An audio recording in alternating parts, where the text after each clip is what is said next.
बेटा आप लोगों का कनेक्ट हो गया था क्या? तो बेटा यस सर। आप लोग पहले से कनेक्टेड थे? Good evening sir. नहीं, पहले से कनेक्टेड थे क्या? मेरा ज्वाइन क्यों नहीं हो रहा था बेटा? No sir. नो सर, नहीं ज्वाइन हो रहा। तो आपका आपने अभी ज्वाइन किया होगा ना? Yes sir. अच्छा अच्छा, ओके, चलो ठीक है। हमें होस्ट वाली आईडी दे दीजिए।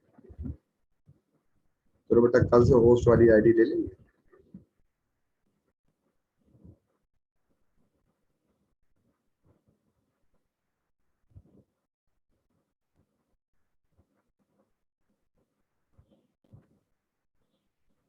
मैंने कल आपको लास्ट वाली में कौन कौन सी चीजें शेयर की थी बेटा? Good evening sir. Good evening बेटा। पिछली वाली क्लास में क्या कौन सा पीडीएफ शेयर किया था?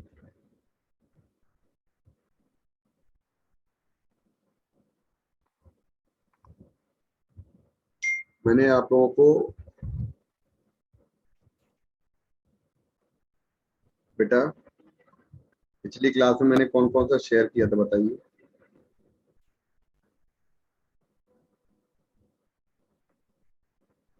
देखिए बताइए।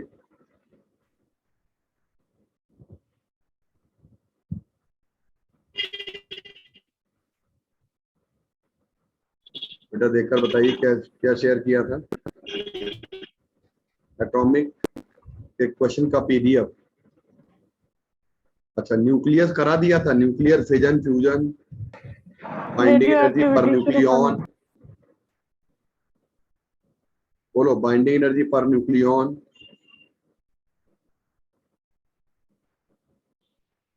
करा दिया था बेटा? सर रेडियो एक्टिविटी से शुरू करना है।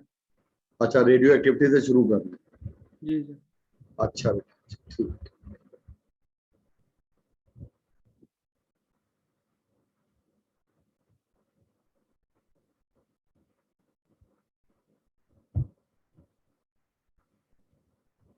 क्यू वैल्यू पॉजिटिव होती है तो रिएक्शन पॉसिबल है कि नेगेटिव पर रिएक्शन पॉसिबल?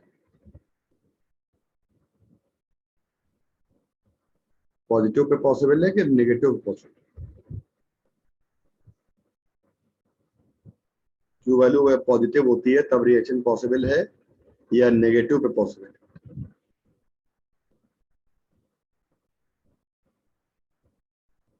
इसका मतलब क्यू वैल्यू मैंने पढ़ा ही नहीं। No sir.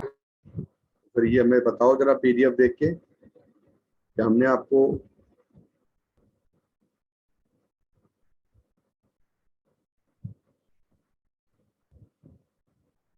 ये बताइए, मैंने आपको ये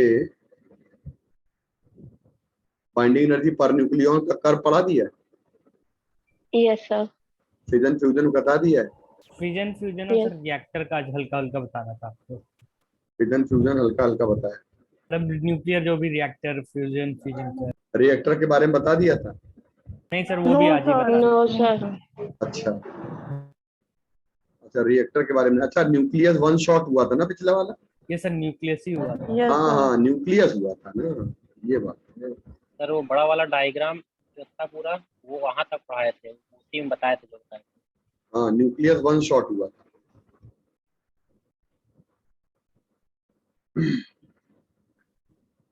फ्यूजन फिजन बाकी। यस सर, फ्यूजन फ्यूजन से स्टार्ट होगा।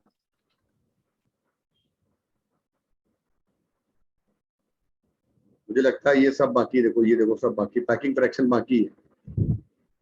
Yes sir. देखिए ये आपको ये मैंने करा दिया था।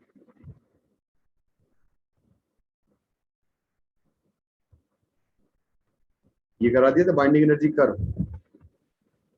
सर स्क्रीन नहीं आ रही है सर, फंडामेंटल स्क्रीन नहीं आ रही है सर। स्क्रीन सर फ्रीज हो गई है, वो मतलब रुकी हुई है फंडामेंटल पे। अब बताओ आ रही? तो चली गई। ये हाँ अब आ गई सर। ये करा दिया था। हाँ ये हो Yes, गया, sir. ये सब हो गया। और ये देखो, फ्यूजन और फिजन ये हल्के वाले न्यूक्लियस फ्यूजन करते हैं और भारी वाले फिजन करते हैं। यस सर, ये लास्ट है। ये लास्ट यही वाला कराया था बस में, ये क्वेश्चन कराया था। हीलियम का एडिशन होता है, हीलियम न्यूक्लियस आपके ऐड होते हैं और ये क्या देते हैं आपको, ड्यूटेरियम न्यूक्लियस ऐड होकर आपको हीलियम देते हैं। ये करा दिया था। Yes sir, yes done. Sir. अच्छा बेटा, इसके बाद देखिए ये हो गया था कंप्लीट बेटा। नीचे देखिएगा पैकिंग फ्रैक्शन, देखिए बेटा पैकिंग फ्रैक्शन को डिफाइन करते हैं। It is the ratio of, packing fraction का मतलब होता है mass defect per unit mass number. तो ये मास डिफेक्ट होता है, पर यूनिट मास नंबर होता है, और पैकिंग फ्रैक्शन अगर पॉजिटिव होता है तो न्यूक्लियस ऑलवेज अनस्टेबल। और ये ग्राफ जब बनाओगे आप तो मीडियम साइज का जो न्यूक्लियस है ये आपका हमेशा क्या होता है, अनस्टेबल, स्टेबल रहता है मीडियम साइज का। मीडियम साइज का न्यूक्लियस जो है वो स्टेबल रहता है। तो ये न्यूक्लियस आपका क्या रहेगा बेटा, स्टेबल रहेगा। जब ये न्यूक्लियस आपका स्टेबल रहेगा तो इसका पैकिंग फ्रैक्शन माइनस की तरफ जाएगा, राइट। और जो आपका न्यूक्लियस स्टेबल है उसका पैकिंग फ्रैक्शन माइनस में रहेगा, और जो स्टेबल है उसका पैकिंग फ्रैक्शन प्लस में। सही है, गलत, उल्टा हो गया। देखिए प्लस, देखिए प्लस, ग्राफ ऊपर तो अनस्टेबल, ग्राफ नीचे तो स्टेबल। हम लोग जानते हैं मीडियम साइज जो है वो हमारा स्टेबल होगा। आगे बढ़ जाएंगे। फिजन ऑफ यूरेनियम, यहां से पढ़ते हैं। यूरेनियम के 3 आइसोटोप्स मिलते हैं बेटा। पहला आइसोटोप मिलता है यूरेनियम का, पहला आइसोटोप मिलता है बेटा यूरेनियम का, यूरेनियम 235। दूसरा मिलता है 236, तीसरा मिलता है 238। इसका मतलब जानते हैं कि 235 जो होता है इसका फिजन करते हैं स्लो न्यूट्रॉन से, और 236 अपना ऑलरेडी फिजनेबल है, और 238 जो होता है वो हमारा न्यूक्लियस जो होता है ना 238 वाला, ये हमारा न्यूक्लियस 238 वाला जो है ये हमारा फास्ट न्यूट्रॉन से फिजने होता है। इसका मतलब जानते हैं कि जब हम बात करेंगे कि for fission of nucleus we need any particle, जो भी पार्टिकल होता है फिजन के लिए हमको जरूरी होता है कि कोई भी पार्टिकल हमारा प्रोजेक्टाइल के फॉर्म में हम उसको फेंकें। तो प्रोजेक्टाइल पार्टिकल के फॉर्म में जब उसको हम फेंकेंगे ये पार्टिकल हमारा जरूरी होता है। तो बेटा न्यूट्रॉन इज बेस्ट प्रोजेक्टाइल, क्यों? क्योंकि न्यूट्रॉन न्यूट्रल होता है और किसी भी न्यूक्लियस को फिजन कर सकता है। तो मैंने नीचे एक रिएक्शन दिखाई हुई है कि यूरेनियम में आप अगर न्यूट्रॉन को भेजेंगे तो स्लो न्यूट्रॉन भेज रहे हैं, यूरेनियम 235 को स्लो न्यूट्रॉन भेजते हैं, और ये आपका 236 बनाता है। और 236 हमारा जब डिके करता है तो बेरियम में और क्रप्टन में डिके करता है। तो क्रम्पटन और बेरियम में जब डिके करेगा बेटा, इसका मतलब है बेटा कि हम लोग ये मान के चलते हैं कि हमारे पास 3 न्यूट्रॉन निकलते हैं। तो एवरी फिजन में हमारा न्यूट्रॉन प्रोडक्शन का रेशियो जो होता है this will be more than 1। तो न्यूट्रॉन प्रोडक्शन का रेशियो होता है वो मोर देन 1 होता है। ये हमारा न्यूट्रॉन प्रोडक्शन का रेशियो हो गया मोर देन 1 हो गया। बेटा हम यहाँ पे बात करेंगे तो हमारे पास एक बात तो अच्छी से यहाँ पे याद रहनी चाहिए कि ये जो न्यूट्रॉन होते हैं ना आपके, ये वाले न्यूट्रॉन, ये वाले जो न्यूट्रॉन होते हैं ये 200 मिलियन एनर्जी पर स्टेप निकलती है पूरी रिएक्शन में। तो हाई एनर्जी वाले होते हैं, ये वाले फास्ट होते हैं। तो ये न्यूट्रॉन जब हमारे स्लो हो जाएं तभी हमारे अगले यूरेनियम को डिफ्यूज करेंगे। इसका मतलब इसके साथ जो रिएक्शन होती है ये कंटिन्यू नहीं हो पाती है। क्यों? क्योंकि इस समय न्यूट्रॉन हमारे क्या होते हैं, फास्ट, और वो हमारे यूरेनियम को डिफ्यूज नहीं कर पाते। तो हम पहले मॉडरेटर लगाते हैं, और मॉडरेटर का फंक्शन होता है कि न्यूट्रॉन को डिफ्यूज कर देना, यानी कि न्यूट्रॉन को स्लो डाउन कर देना। हैवी वाटर और ग्रेफाइट उसमें से बेस्ट मॉडरेटर होता है बेटा। अगली बेटा बात करते हैं, यहाँ पर हम आते हैं तो ये हमारे पास आता है कंट्रोलर, कि हमारे पास ये जो रिएक्शन है ये 3-3 स्टेप पे डिवाइड हो रही है। तो एक बार एनर्जी निकलेगी 200 तो 3 स्टेप पे जाएगी तो 600, और जब 600 एनर्जी डिवाइड हो जाएगी इसका मतलब हमारे पास एक बात पक्का समझ में आ रही है कि हम लोग इसको कंट्रोल करना जरूरी है। तो nuclear reactor is the example of control fission, and nuclear reactor is the example of control fission. And हमेशा याद रखिएगा कि हम लोग एक बात को अच्छे से ध्यान रखते हैं बेटा कि हमारा एटम बॉम्ब जो होता है वो अनकंट्रोल्ड फिजन होता है, ठीक। तो हमने क्या किया, इस रिएक्शन को एक स्टेप में आगे बढ़ाना है, तो बाकी हमने न्यूट्रॉन को एब्जॉर्ब कर लिया और लगाया है न्यूट्रॉन एब्जॉर्बर। जब आप न्यूट्रॉन एब्जॉर्बर लगा देंगे तो न्यूट्रॉन हमारा बाकी क्या हो गया, एब्जॉर्ब हो गया। बेटा नीचे आ जाते हैं, अनकंट्रोल फिजन का बेस्ट एग्जांपल है एटम बॉम्ब, कंट्रोल फिजन का एग्जांपल है न्यूक्लियर रिएक्टर। किसी भी फिजन की रिएक्शन में 0.1% मास एनर्जी में डिवाइड हो जाता है। एंड बेटा फ्यूजन न्यूक्लियर फिजन में लार्ज अमाउंट ऑफ एनर्जी निकलती है। पहला आंसर आपको देना होगा मास कन्वर्टेड इनटू एनर्जी, और दूसरा आंसर देना होगा बाइंडिंग एनर्जी हमारी जो होती है पर न्यूक्लियन, ये इंक्रीज कर जाती है। इसका मतलब हो गया कि हम आराम से इसमें आंसर दे सकते हैं कि बाइंडिंग एनर्जी पर न्यूक्लियन के बढ़ने से एनर्जी राज रिलीज होती है। बेटा यहाँ पे फ्यूजन जो होता है वो addition of lighter nuclei unstable into, देखो याद रखिएगा हल्के न्यूक्लियस जो होते हैं उनको हम मीडियम साइज के न्यूक्लियस में कन्वर्ट करते हैं। जिसका बेस्ट एग्जांपल होता है एनर्जी ऑफ सन या हाइड्रोजन बॉम्ब। याद रखिएगा फ्यूजन के लिए बहुत ज्यादा जरूरी होता है very high temperature and very high pressure. एक लाइन याद रख लीजिएगा किसी भी फ्यूजन के लिए, यहाँ पे रख लीजिएगा वेरी हाई टेम्परेचर। बच्चों किसी भी फ्यूजन के लिए वेरी हाई टेम्परेचर क्यों चाहिए और बेटा वेरी हाई प्रेशर क्यों चाहिए? एक बात याद रखिएगा, किसी भी फ्यूजन को कराने के लिए हम लोगों को न्यूक्लियस को पास पास लाना होता है। तो एक बार क्वेश्चन आया था कि बहुत बड़ा टेम्परेचर चाहिए। देखो ये वाला न्यूक्लियस आपका इस न्यूक्लियस से जुड़ना चाह रहा है और इस न्यूक्लियस को इतनी सफिशिएंट काइनेटिक एनर्जी दे दो, इसको इतनी सफिशिएंट काइनेटिक एनर्जी दे दो ताकि इनके बीच का रिपल्सिव फोर्स जो है वो ओवरकम हो जाए। तो इतनी सफिशिएंट काइनेटिक एनर्जी होनी चाहिए ताकि इनका रिपल्शन ओवरकम हो जाए। For that kinetic energy we need high temperature and high pressure. तो हमको ऐसी काइनेटिक एनर्जी के लिए हाई टेम्परेचर और हाई प्रेशर की जरूरत होती है। एक सवाल आता है कि हमारी एनर्जी जो सन की होती है उस सन की एनर्जी का एक बढ़िया सा यहाँ पे एक मैंने रिएक्शन लिखी हुई है, 4 हाइड्रोजन के न्यूक्लियस हमारे हीलियम के न्यूक्लियस में कन्वर्ट होते हैं। तो 4 hydrogen going to convert into 1 helium nucleus. तो 4 हाइड्रोजन एक हीलियम में कन्वर्ट हो रहे हैं। बेटा याद रखिएगा 4 हाइड्रोजन जब हीलियम में कन्वर्ट होते हैं तो इस रिएक्शन में कार्बन का पार्टिसिपेशन होता है कैटलिस्ट के फॉर्म में। और बेटा याद रखिएगा ये जो हम लोग निकालते हैं ना, 2 पॉजिट्रॉन निकलते हैं। तो पॉजिट्रॉन जो होते हैं वो बैलेंस करने के लिए निकलेंगे, लेकिन साथ में क्या निकलेंगे, 2 एंटी न्यूट्रिनो। और एंटी न्यूट्रिनो और न्यूट्रिनो हमारे 2 पार्टिकल ऐसे हैं, जैसे न्यूट्रिनो को कहते हैं हम लोग पार्टिकल और एंटी न्यूट्रिनो को कहते हैं एंटी पार्टिकल। इनको कहते हैं बेटा मास लेस और चार्ज लेस होते हैं बट स्पिन होती है। याद रखिएगा एंटी न्यूट्रिनो और न्यूट्रिनो को निकालने के पीछे रहस्य है कि हम इनकी स्पिन को स्पिन को हम लोग क्या करने, नलीफाई करना चाह रहे हैं। तो बेटा ये तो रिएक्शन हमारी कहलाती है कार्बन साइकिल, इसको कहते हैं कार्बन साइकिल। तो कार्बन साइकिल किसको एक्सप्लेन करती है, टू एक्सप्लेन एनर्जी ऑफ सन। सन की एनर्जी को एक्सप्लेन करने का काम करती है कार्बन साइकिल। बेटा कार्बन का इस्तेमाल होता है कैटलिस्ट के फॉर्म में, लर्न कर लीजिएगा, कार्बन का इस्तेमाल होता है कैटलिस्ट के फॉर्म। सिंगल स्टेप में निकलने वाली जो एनर्जी होती है उसको कहते हैं हम लोग, क्या कहते हैं, nuclear typical nuclear energy. Single step की एनर्जी कहलाती है टिपिकल न्यूक्लियर एनर्जी। इतना पोर्शन आपका है वो हमारा न्यूक्लियर फिजन फ्यूजन का है। और आपको मैं इतने पोर्शन में एक बात और बता देता हूँ कि अब आपके पास आ जाता है व्हाइट वाला पीडीएफ, देखिए आ रहा है।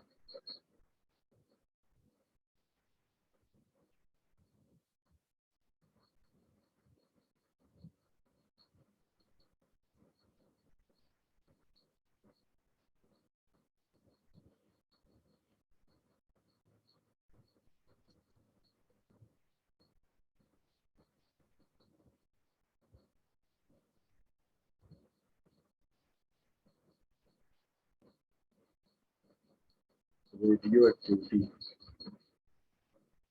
एक हम आपको व्हाइट वाला पीडीएफ दे दे रहे हैं बेटा,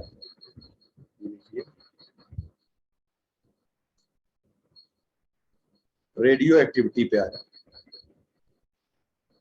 अच्छा कोई आपको क्वेश्चंस ड्यू है हम लोगों के कि नहीं? नहीं तो हम आपको आज बेटा देंगे एक बेटा, आप लोग जितने न्यूक्लियस के क्वेश्चंस हैं वो सारे कंप्लीट कर लीजिएगा, न्यूक्लियस के क्वेश्चंस को कंप्लीट कर लीजिएगा। देखो, फिनोमिना ऑफ रेडियो एक्टिविटी का मतलब होता है स्पॉन्टेनियस इमिशन, इसको नेचुरल रेडियो एक्टिविटी कहते हैं। और नेचुरल रेडियो एक्टिविटी डिस्कवरी की थी बैकुरेल ने। याद रखिएगा, जो हमारा रेडियो एक्टिव मटेरियल होता है ये डिफरेंट रेडिएशन निकालता है और उनमें से alpha, beta, gamma radiation main होते हैं। कौन से न्यूक्लियस आपके होते हैं अनस्टेबल, जिनका एटॉमिक नंबर Z जो होता है वो 82 से ज्यादा होता है, ये न्यूक्लियस क्या होते हैं आपके अनस्टेबल होते हैं। बच्चों एक बात इंपॉर्टेंट यहाँ पर यह है कि रेडियो एक्टिव मटेरियल जो होता है उसकी एक्टिविटी पर कोई भी इम्पैक्ट नहीं आता है किसी बाहरी प्रॉपर्टी का, मतलब मैग्नेटिक फील्ड का, इलेक्ट्रिक फील्ड का, प्रेशर का। और रेडियो एक्टिविटी एक स्टैटिस्टिकल मेथड होता है, it is a by chance. कोई भी मटेरियल की हाफ लाइफ हमने आपको दे दी है, मान लीजिए 2 घंटे, तो हमने 2 घंटे अगर हाफ लाइफ दे दी है किसी भी मटेरियल की, तो कोई भी मटेरियल 2 घंटे में अपनी ओरिजिनल क्वांटिटी का आधा रह जाए, आधा, राइट। लेकिन इसका मतलब ये नहीं होता है कि वो हर न्यूक्लियस उसका डिके करेगा, एवरी न्यूक्लियस डिके करेगा, इट इज नॉट कंफर्म। लेकिन हाँ, आधा रह जाएगा, ये बात बिल्कुल कंफर्म है। आगे बेटा आ जाते हैं, हमारा जो रेडियो एक्टिव डिसइंटीग्रेशन में अल्फा, बीटा, गामा रेज की properties, alpha positively charge nucleus, helium का न्यूक्लियस होता है, और बीटा हमारे जो होते हैं वो हमारे इलेक्ट्रॉन्स निकलते हैं न्यूक्लियस के अंदर से। तो सबसे पहले मैं आपको बात बताऊं कि रेडियो एक्टिव डिसइंटीग्रेशन में जो हमारे बेटा बहुत सारे अल्फा, बीटा, गामा रेडिएशंस निकलते हैं, उनकी प्रॉपर्टीज को अच्छे से पढ़ लीजिए। ये उनकी प्रॉपर्टीज हैं, properties of alpha, beta and gamma. Alpha rays जो होती हैं या अल्फा डिके जब होता है तो किसी भी पार्टिकल में, किसी भी मदर न्यूक्लियस से हीलियम का न्यूक्लियस इमिट होता है। और याद रखिएगा, अल्फा डिके में जैसे मान लीजिए ZXA कर लिया और ये अल्फा अगर निकालेगा तो एटॉमिक नंबर 2 कम हो जाएगा, मास नंबर 4 कम हो जाएगा, और यहाँ पे मिलेगा हमको हीलियम न्यूक्लियस, और साथ में मिलेगा क्या हमको बेटा, यहाँ पर मिलेगा हमको एनर्जी। तो इसको कहते हैं अल्फा पार्टिकल। ये रिएक्शन लिखी हुई है, देखिए अल्फा डिके जो हमारा होता है साफ साफ यहाँ पे लिखा है। एक बात याद रखिएगा, रिड्यूस नंबर ऑफ न्यूट्रॉन। अगर कभी कोई भी हमारा अल्फा डिके होता है तो अल्फा का मतलब होता है 2 प्रोटॉन और 2 न्यूट्रॉन।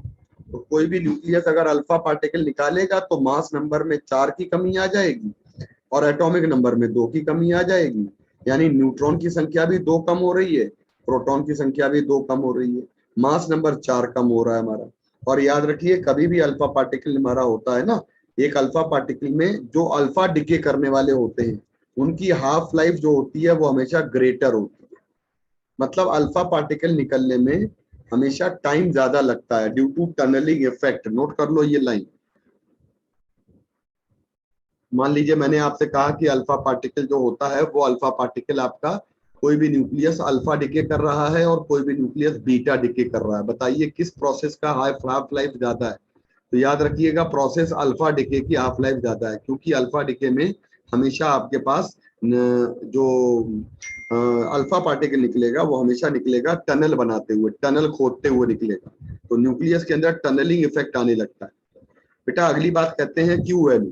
तो एक बात समझ लीजिएगा, क्यू वैल्यू का मतलब होता है, मैंने आपको बताया था क्यू वैल्यू जिस समय मैंने आपको, ध्यान से सुनिएगा, क्यू वैल्यू जो होती है उसको कहते हैं rest mass energy of reactant minus rest mass energy of product. इतना होता है क्यू वैल्यू। और अगर क्यू वैल्यू किसी रिएक्शन में पॉजिटिव है तो उसको कहते हैं पॉसिबल रिएक्शन।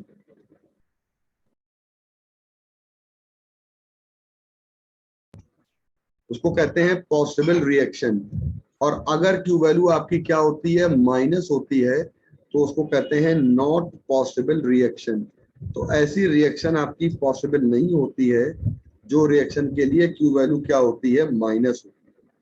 ठीक है बच्चों, तो एक बात बहुत अच्छे से देख लीजिएगा कि क्यू वैल्यू का माइनस और प्लस का मतलब हमें दिमाग में आ जाना चाहिए ये बात। अच्छा बेटा, क्यू वैल्यू जो होती है वो हम मान लीजिए अल्फा डिके की निकालने जा रहे हैं। जैसे मैं आपको एक बात बताऊं कि अगर क्यू वैल्यू जो है हम लोग निकालें, मान लीजिए हम लोग क्यू वैल्यू फाइंड करें, किसकी फाइंड करें क्यू वैल्यू? अगर बेटा हम क्यू वैल्यू निकालें, एक हमारा होता है नेगेटिव बीटा डिके में हम लोग का न्यूट्रॉन डिके करता है, और न्यूट्रॉन डिके करता है किसमें? प्रोटॉन में, और प्रोटॉन के साथ इलेक्ट्रॉन निकल जाएगा, और साथ में क्या निकलेगा बेटा? हम लोग यहाँ पर देखते हैं तो ये हमारा साथ में निकलेगा यहाँ पर ये एंटी न्यूट्रिनो, राइट। तो बेटा साथ में निकलेगी एनर्जी। तो मैं आपसे पूछूं, बताइए ये पॉसिबल रिएक्शन है कि नहीं? रिएक्टेंट ये है, प्रोडक्ट ये है। तो अगर क्यू वैल्यू फाइंड करेंगे तो मास ऑफ रिएक्टेंट मतलब न्यूट्रॉन इंटू सी स्क्वायर, इसको रेस्ट मास एनर्जी कहते हैं। Mass of product into c square, इसको रेस्ट मास एनर्जी प्रोडक्ट की कहते हैं। हमको पता है कि mn ज्यादा होता है और mp कम होता है। हम लोग जानते हैं प्रोटॉन का मास जो है वो न्यूट्रॉन के मास से कम होता है, और न्यूट्रॉन का मास और प्रोटॉन का मास का डिफरेंस, यानी ये वैल्यू हमेशा पॉजिटिव आती है। जब ये वैल्यू पॉजिटिव आती है तो हमारे साथ ये रिएक्शन पॉसिबल है। लेकिन एक ब्लैक कलर के पेन से लिख रहे हैं, ये रिएक्शन हमारी पॉसिबल नहीं है। पॉजिटिव बीटा डिके जब होता है तो वो रिएक्शन आपकी पॉसिबल नहीं है।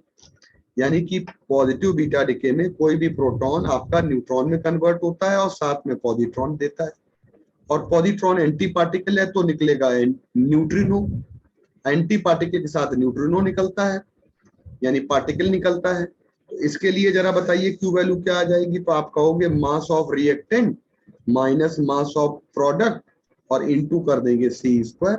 हमारे पास ये रिएक्टेंट, तो इसके लिए हम लोग एक बात कहेंगे, यहाँ पर हमारे पास आ जाएगा नेगेटिव वैल्यू। तो कभी भी देखा होगा कि हम पॉजिटिव बीटा और नेगेटिव बीटा जब भी बात करते हैं तो नेगेटिव बीटा डिके लेते हैं, पॉजिटिव बीटा तो कभी नहीं लेते। क्यों? क्योंकि हम लोग बेटा नेगेटिव बीटा को ही बीटा मानते हैं। तो अब अगर एक अल्फा डिके में हम क्यू वैल्यू फाइंड करें, तो ये देखो अल्फा डिके की इक्वेशन है, अल्फा पार्टिकल निकल गया। अल्फा पार्टिकल भी अच्छा खासा न्यूक्लियस होता है, तो रिएक्टेंट कौन हुआ? एक्स। तो mass of reactant mass of product minus mass of alpha into c square. C square को यहाँ पे कर दो बाहर। तो ये क्लियर हुआ कि नहीं क्लियर हुआ? जरा बता दीजिए। मास ऑफ रिएक्टेंट में क्या आएगा? एक्स। मास ऑफ प्रोडक्ट में क्या आएगा? वाई का आएगा, और प्लस बेटा मास ऑफ हीलियम आ जाएगा, अल्फा का मास, और पूरे का क्या कर देंगे? सी स्क्वायर। इसको कहते हैं हम अल्फा पार्टिकल में निकलती है हमारी Q value. Beta decay, beta decay जब भी होता है ना, तो किसी भी न्यूक्लियस में नेगेटिव बीटा डिके जब होगा बेटा, तो याद रखिएगा, मैंने अभी अभी पढ़ाया आपको, जस्ट अभी अभी पढ़ाया। नेगेटिव बीटा डिके में इलेक्ट्रॉन कहां से पैदा होते हैं? किसी भी न्यूक्लियस में न्यूट्रॉन से पैदा होते हैं, और ये नेगेटिव बीटा का मतलब है इलेक्ट्रॉन। तो याद रखिएगा, न्यूट्रॉन किसी भी न्यूक्लियस का जब डिके करेगा और बाई गिविंग प्रोटॉन और एक इलेक्ट्रॉन निकालता है, तो इसको नेगेटिव बीटा कहते हैं। क्योंकि न्यूक्लियस में सवाल उठता है कि इलेक्ट्रॉन कहां से आया, तो किसी भी न्यूक्लियस का जब न्यूट्रॉन डिके करेगा प्रोटॉन में, तो साथ में वो क्या दे देगा? इलेक्ट्रॉन। और जब इलेक्ट्रॉन दे देगा साथ में, तो यहां से साथ में इलेक्ट्रॉन जब मिलेगा, तो ये इलेक्ट्रॉन जब बाहर निकलेगा, इसी को कहते हैं नेगेटिव बीटा।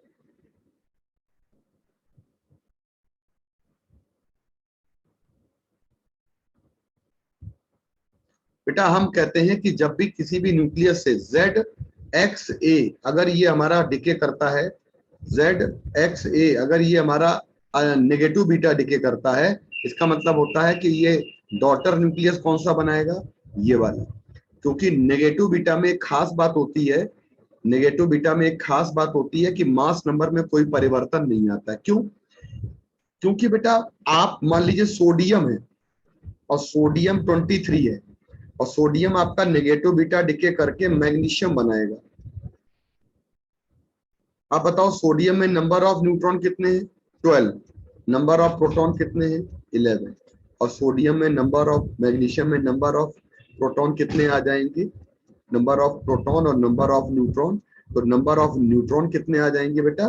11। और नंबर ऑफ प्रोटॉन कितने आ जाएंगे? 12। समझ लीजिए यहाँ पे कितनी बड़ी बात आ रही है। एक न्यूट्रॉन घट गया, और एक न्यूट्रॉन जब कम हो जाएगा तो प्रोटॉन में कन्वर्ट हो गया बेटा।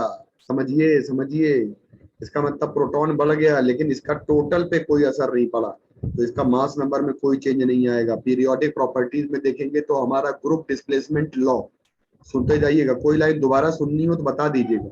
पीरियोडिक प्रॉपर्टीज में देखेंगे तो ग्रुप डिस्प्लेसमेंट लॉ, एक एटॉमिक नंबर एक बढ़ जाने से वन प्लेस राइट शिफ्ट करता है, और जिसका भी एटॉमिक नंबर एक कम हो जाएगा, दो कम हो जाएगा अल्फा डिके में, तो ये आपका टू प्लेस लेफ्ट शिफ्ट करता है। तो क्या शिफ्टिंग क्लियर होगी बच्चों?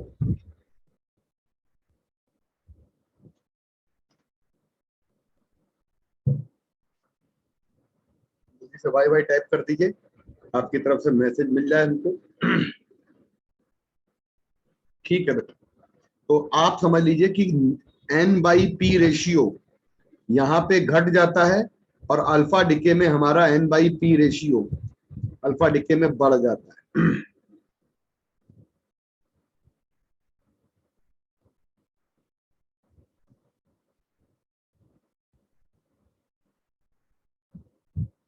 आगे बढ़ जाइए। बीटा डिके में एक बात और आ जाती है, beta decay negative beta decay में ये मैंने बता दिया है। जैसे इन्होंने रिएक्शन बताई है कार्बन 14, और कार्बन 14 आपकी 7 नाइट्रोजन 14 में convert by giving negative beta, और नेगेटिव बीटा के साथ निकलता है आपके पास एंटी न्यूट्रिनो, और साथ में निकलता है Q। बच्चों ये जो Q वैल्यू है हमारे पास, तो जो Q वैल्यू होती है यहाँ पे अगर फाइंड करेंगे हम, तो एक बात बहुत अच्छे से देख लीजिएगा, बहुत ध्यान से। यहाँ पे रिएक्टेंट हो गया X, प्रोडक्ट हो गया Y, तो इसका इंपॉर्टेंट ये केस है बेटा, याद रखिएगा। इसमें केवल रिएक्टेंट माइनस प्रोडक्ट करते हैं, इलेक्ट्रॉन का मास नहीं काउंट करते हैं, क्योंकि इलेक्ट्रॉन का मास आपका बहुत कम होता है। तो इलेक्ट्रॉन का मास हमारा कैंसिल भी हो जाता है, तो हम इलेक्ट्रॉन के मास को काउंट नहीं करते। बेटा एक बात याद रखिएगा, Q वैल्यू मतलब होता है रेस्ट मास एनर्जी का डिफरेंस रिएक्टेंट माइनस प्रोडक्ट। तो इसको अच्छे से लर्न कर लीजिएगा, कभी कभार क्वेश्चन आ जाता है। मान लीजिए आपको हमने इसके लिए कह दिया कि 27 कोबाल्ट 16, और इसके लिए बताइए Q वैल्यू कितनी है, तो आप में आपको इनके मास दिए जाएंगे और आपको इनको Q वैल्यू फाइंड करनी होगी। तो -1 ही 0, और बेटा एंटी न्यूट्रिनो, और साथ में आ जाएगा क्या आ जाएगा साथ में बेटा, साथ में आ जाएगा हमारे पास Q। तो क्योंकि हमको इसका भी मास दिया जाएगा, इसका भी मास दिया जाएगा AMU में, और डायरेक्ट मल्टीप्लाई कर देंगे। मैं तो बताता हूँ बेस्ट तरीका होता है मास ऑफ कोबाल्ट और माइनस मास ऑफ निकिल, और इसको क्या कर देंगे हम लोग, मल्टीप्लाइड बाई बेटा कर देंगे 931.5, और डायरेक्ट आंसर हमारा मिलियन में।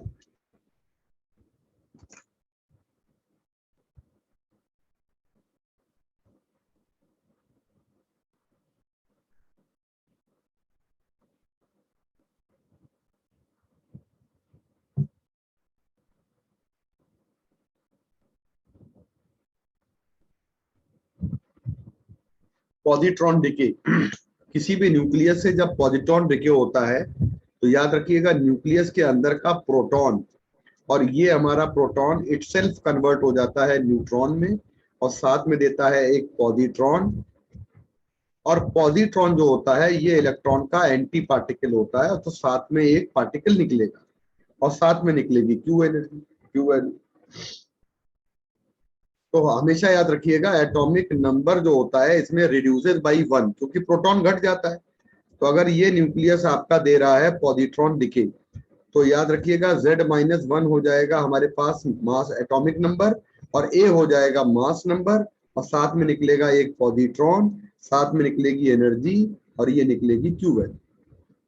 तो एक एटॉमिक नंबर कम होने का मतलब हो गया वन प्लेस लेफ्ट शिफ्टिंग हो जाती है पीरियोडिक टेबल में, और n/p रेशियो यहाँ पे इंक्रीज करता है। पॉजिट्रॉन जो होता है वो जब भी निकलेगा तो स्पिन के साथ निकलेगा, और स्पिन बैलेंस करने के लिए न्यूट्रिनो निकलता है। ये लाइन यहाँ पे साफ साफ समझाई गई। न्यूट्रिनो और एंटी न्यूट्रिनो वो पार्टिकल्स होते हैं, एक दूसरे के एंटी होते हैं। इनमें क्या होता है, मास इनका 0 होता है, मास 0 होता है, और इनका चार्ज 0 होता है। लेकिन न्यूट्रिनो और एंटी न्यूट्रिनो में खास बात होती है, दे हैव स्पिन।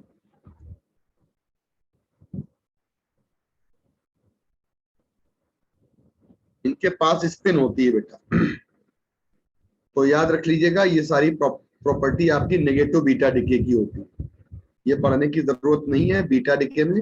और बेटा यहाँ पे हम आ जाते हैं, काम की बातें पढ़िए। इलेक्ट्रॉन कैप्चर एनसीईआरटी में दिया है कि इलेक्ट्रॉन कैप्चर, जैसे मैंने कहा सोडियम, तो सोडियम में 11 प्रोटॉन के शेल के इलेक्ट्रॉन को 11 प्रोटॉन के शेल के इलेक्ट्रॉन को कैप्चरिंग नहीं कर पाते हैं।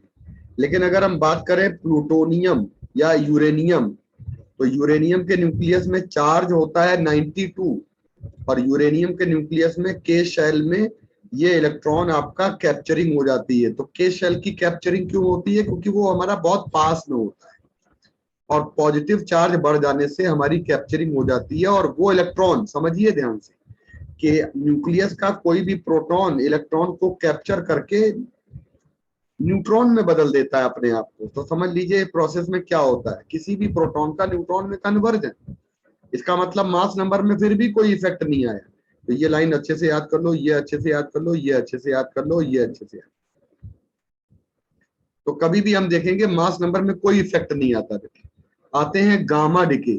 तो गामा डिके जो होता है ये एनर्जी होता है बेटा, एनर्जी निकलती है। तो डिके का प्रोसेस हमारा हमेशा याद रखिएगा, जब भी नया न्यूक्लियस बनेगा तो हमेशा गामा पार्टिकल निकलेगा। गामा, तो मैंने अगर कहा आपसे कि मान लीजिए 20, इन्होंने देखो नीचे समझाया भी होगा, जैसे कोबाल्ट का निकल में ट्रांसफर, इसका मतलब कोबाल्ट जो होता है ना इन्होंने आयरन बनाया है, कोबाल्ट से इन्होंने आयरन बनाया है। मान लीजिए कोबाल्ट से निकल बनाए तो कोई दिक्कत नहीं है। तो कोबाल्ट से जब आयरन बन रहा है या कोबाल्ट जो आयरन, हाँ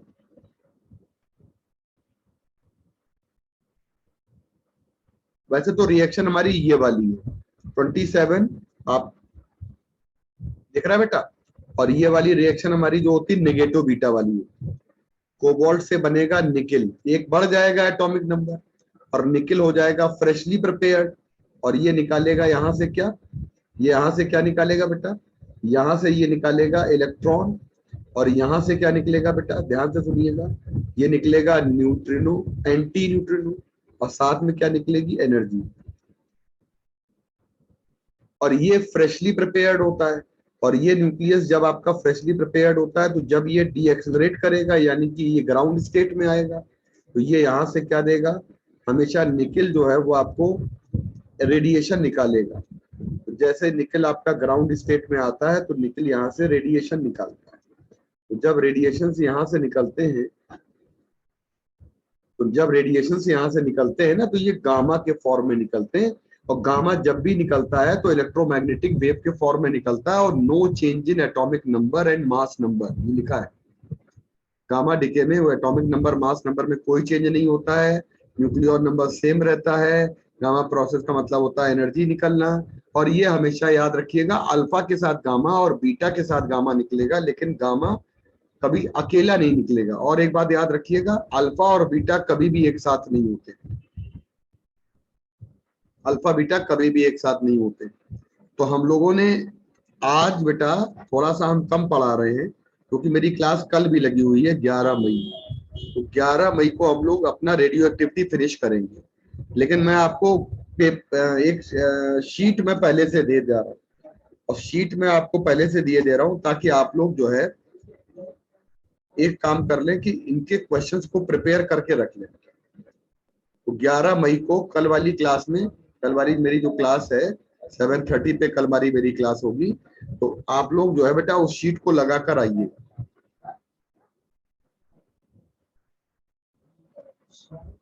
बच्चों न्यूक्लियस का मैंने पार्ट दे दिया आप लोगों को, नो सर, दे दिया है? No sir. तो आपको तुरंत न्यूक्लियस काम दे रहे हैं और एटॉमिक, किसी में भी कोई डाउट हो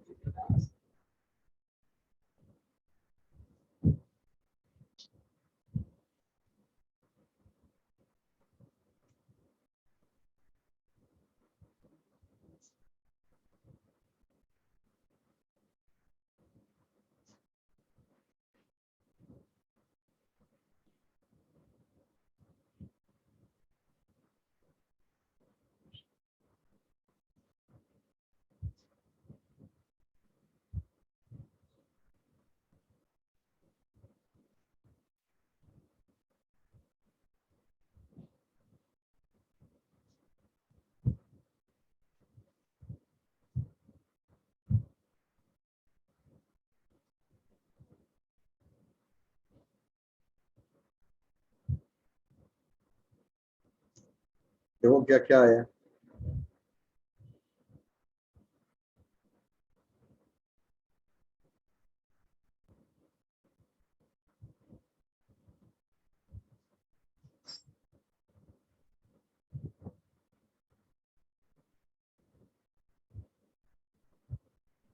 आया बेटा?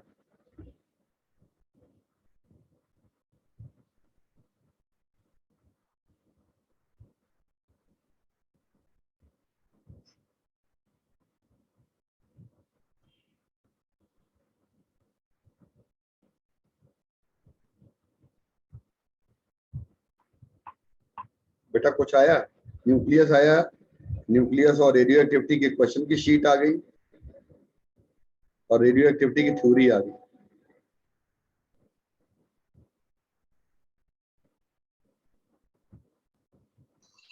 सर आपको एक क्वेश्चन भेजा, बता दीजिए। In case of forced vibration, the resonance wave becomes very sharp.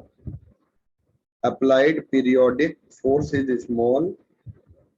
और बेटा एक्चुअली क्या होता है, कोई भी वेव हमारी शार्प होती है तो रेजोनेंस होता है तो इसमें फ्रीक्वेंसी मैच कर जाती है।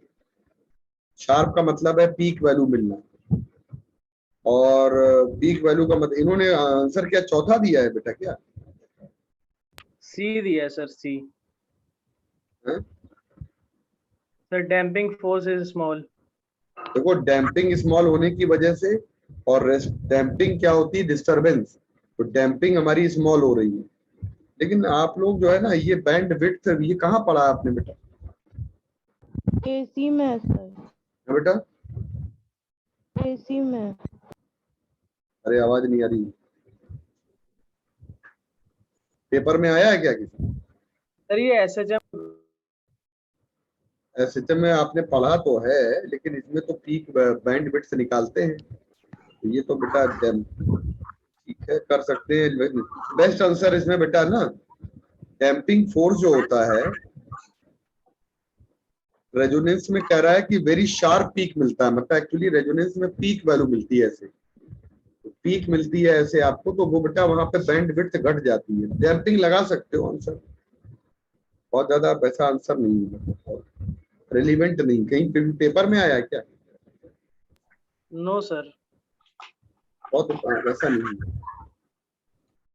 अच्छा एसआरबी हो गया, रैंकर हो गया, रैंकर ऑनलाइन हो गया, रैंकर ऑफलाइन।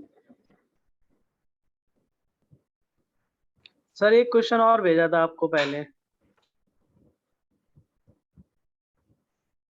अरे बेकार है। Identify meaningless temperature of the surface of the body. तो सरफेस ऑफ द बॉडी का कोई टेम्परेचर तो होता नहीं है, पूरी बॉडी का होता है।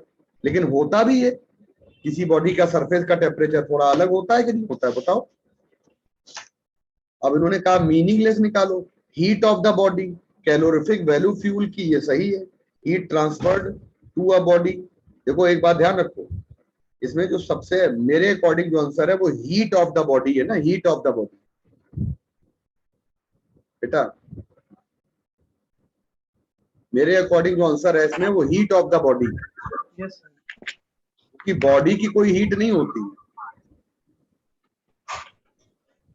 टेम्परेचर ऑफ द सरफेस, पूरी किसी का भी टेम्परेचर हो सकता है। इन्होंने कहा मीनिंगलेस निकालो, सुन रहे हो बेटा? Yes sir. क्वेश्चन बहुत मतलब ऐसा है इरिलीवेंट बेटा, पता नहीं कहाँ से मिल गया। सर यूपी सीपीएमटी का है 2015। हैं? UP CPMT 2015। अरे नहीं बेटा, ये मेमोरी बेस्ड बनाया गया है, ये आया नहीं था 2015 में। सीपीएमटी हुआ ही नहीं था, आखिरी सीपीएमटी 2013 में हुआ है।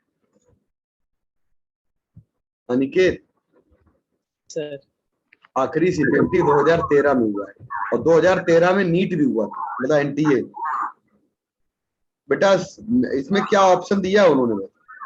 सर वही दिया है, हीट ऑफ द बॉडी। हाँ वो भी, मैं तो कहता हूँ कि heat transfer to the body है, वो भी मीनिंगलेस है मतलब, लेकिन चल जाता है, मोस्ट करेक्ट चल जाता है। जैसे जैसे temperature of the surface of the body relevant है, चलो मान लिया, ठीक है। Okay sir. तो काम चलाऊ है, बहुत अच्छा नहीं है बेटा। ये मेमोरी बेस्ड सीपीएमटी लगाओगे तो मेमोरी बेस्ड है आंसर। और मेमोरी जानते ही हो भारतवर्ष में कितनी स्ट्रांग है लोगों की। सब वो सीपीएमटी का पेपर अनसॉल्व पेपर रिलेवेंट नहीं था, क्योंकि वो पेपर मिलता ही नहीं था किसी को। एआईपीएमटी जब होता था वो मेमोरी बेस्ड नहीं होता, वो पेपर मिलता था। और मालूम है पिछले साल तक तो लोग एम्स का भी अनसॉल्व देते थे, याद है आपको? Yes sir. और एम्स का अनसॉल्व में मालूम बात कम से कम 70,000 क्वेश्चन जो होते हैं वो रैंडम शफलिंग होती थी, रैंडम। भाई ऑनलाइन पेपर होता था और एक एक विषय के मतलब ये मान के चलो पूरे के पूरे 3-3 स्लॉट में आपका एग्जाम होता था, तो उसमें 70-80 हजार क्वेश्चन बनाए जाते थे, उसको रैंडम एक्सेस पे मारा जाता था, रैंडम एक्सेस पे क्वेश्चन किए जाते थे। ठीक है बच्चों, तो हम लोग कल वाली क्लास में मिलते हैं बेटा, ठीक है बच्चों? Thank you sir. Thank you thank you sir. Sir. Thank you sir. Bye.